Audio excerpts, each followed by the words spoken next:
2003 সালের 1 ফেব্রুয়ারি সকালটা অন্য দিনের মতনই ঝলমলে ছিল। পৃথিবীতে ফিরে আসছে আমেরিকার কলম্বিয়া স্পেস শাটল। এই মহাকাশযানের ভিতরে আছেন 7 মহাকাশচারী। 15 দিন মহাকাশে কাটানোর পর তারা পৃথিবীতে ফিরে আসছেন। তাদের পরিবার, বন্ধু বান্ধবরা অপেক্ষা করছে অধীর আগ্রহে। অপেক্ষা করছিলাম আমরাও, ভারতবাসী।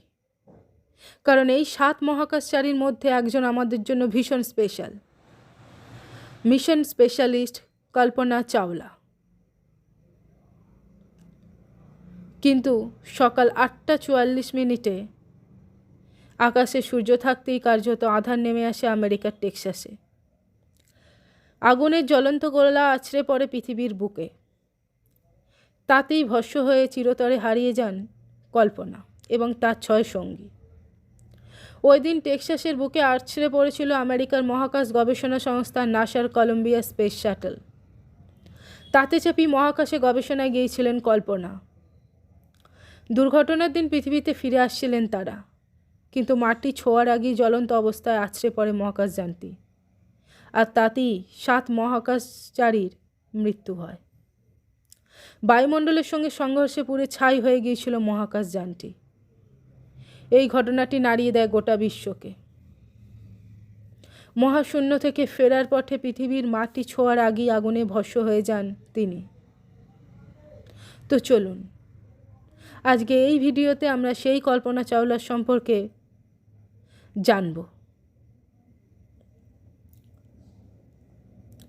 কল্পনা চাওলা 1962 সালের 17 মার্চ হরিয়ানার কার্নালে একটি পাঞ্জাবি হিন্দু পরিবারে জন্মগ্রহণ করেন। তার পরিবার ছিল ভীষণ রকম রক্ষণশীল। তিনি প্রথম ভারতীয় বংশোদ্ভূত মহিলা মহাকাশচারী হওয়ার জন্য বেশ কয়েকটি ঐতিহ্যকে ভেঙেও ছিলেন।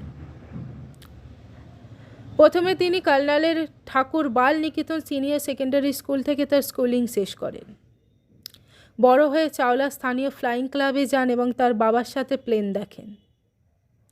ভারতের পাঞ্জাব ইঞ্জিনিয়ারিং কলেজ থেকে অ্যারোনটিক্যাল ইঞ্জিনিয়ারিংয়ের স্নাতক ডিগ্রি অর্জনের পর চাওলা 1982 সালে মার্কিন যুক্তরাষ্ট্রে চলে আসেন। 1984 সালে তিনি টেক্সাসে বিশ্ববিদ্যালয় থেকে অ্যারোস্পেস ইঞ্জিনিয়ারিংয়ে স্নাতকোত্তর ডিগ্রি অর্জন করেন। এরপর 1988 সালে ইউনিভার্সিটি অফ কলোরাডোতে ফিলোসফি ইন অ্যারোস্পেস নিয়ে ডক্টরেট করেন। তারপর ওই একই বছরে যোগ দেন নাসাতে। এরপর 1997 সালে প্রথমবার মহাকাশে যাওয়ার সুযোগ পান। অভিকর্ষ শক্তির বাইরে বহির্জগতের শরীরের কী পরিবর্তন ঘটে তা নিয়ে গবেষণার সুযোগ পান। 2003 সালে দ্বিতীয়বার মহাকাশে যাওয়ার সুযোগ পান। সেবার 80টা পরীক্ষা নিরীক্ষায় সফল হন। তারপর পৃথিবীতে ফিরছিলেন, আর তখনই ঘটে দুর্ঘটনা। আমরা হারিয়ে ফেলি আমাদের অহংকার কল্পনা চাওলাকে। কিন্তু কল্পনা চাওলার মৃত্যু হলেও তার জীবনী ভারতবর্ষের লক্ষ লক্ষ মানুষের জীবনে ডিরেক্টলি হোক বা ইনডিরেক্টলি ভীষণ রকমের ইম্প্যাক্ট ফেলে। তিনি ভারতের মহিলাদের সায়েন্স এডুকেশন নিয়ে এতটাই প্যাশনেট ছিলেন যে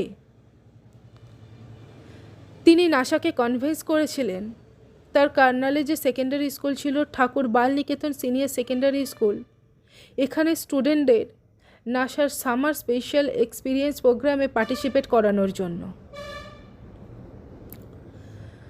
1998 সাল থেকে প্রত্যেক বছর এই স্কুল থেকে 2টি মেয়েকে আমেরিকা পাঠানো হয় এবং কল্পনা চাওলা এদেরকে বাড়িতে ডিনারেও ইনভাইট করতেন।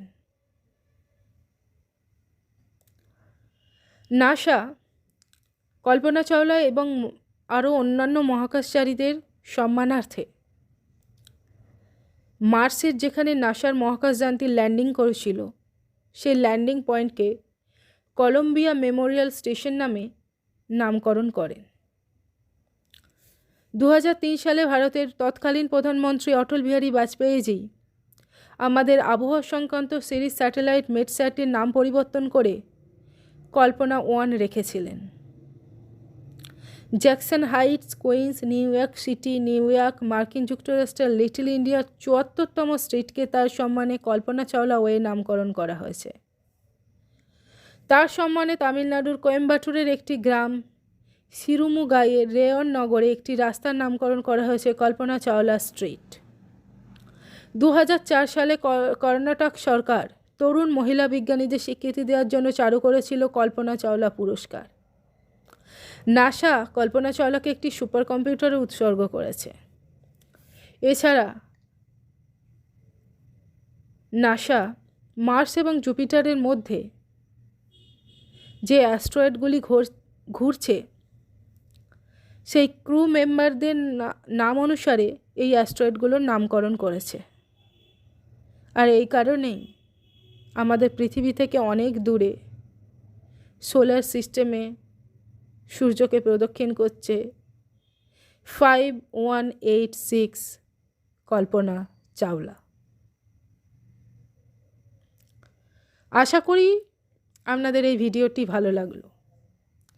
নারী দিবসের প্রাক্কালে এরকম একজন মহান মহিলার জীবন কাহিনী আপনাদের সামনে তুলে ধরলাম। ভিডিওটি ভালো লাগলে অবশ্যই লাইক, শেয়ার এবং সাবস্ক্রাইব করবেন।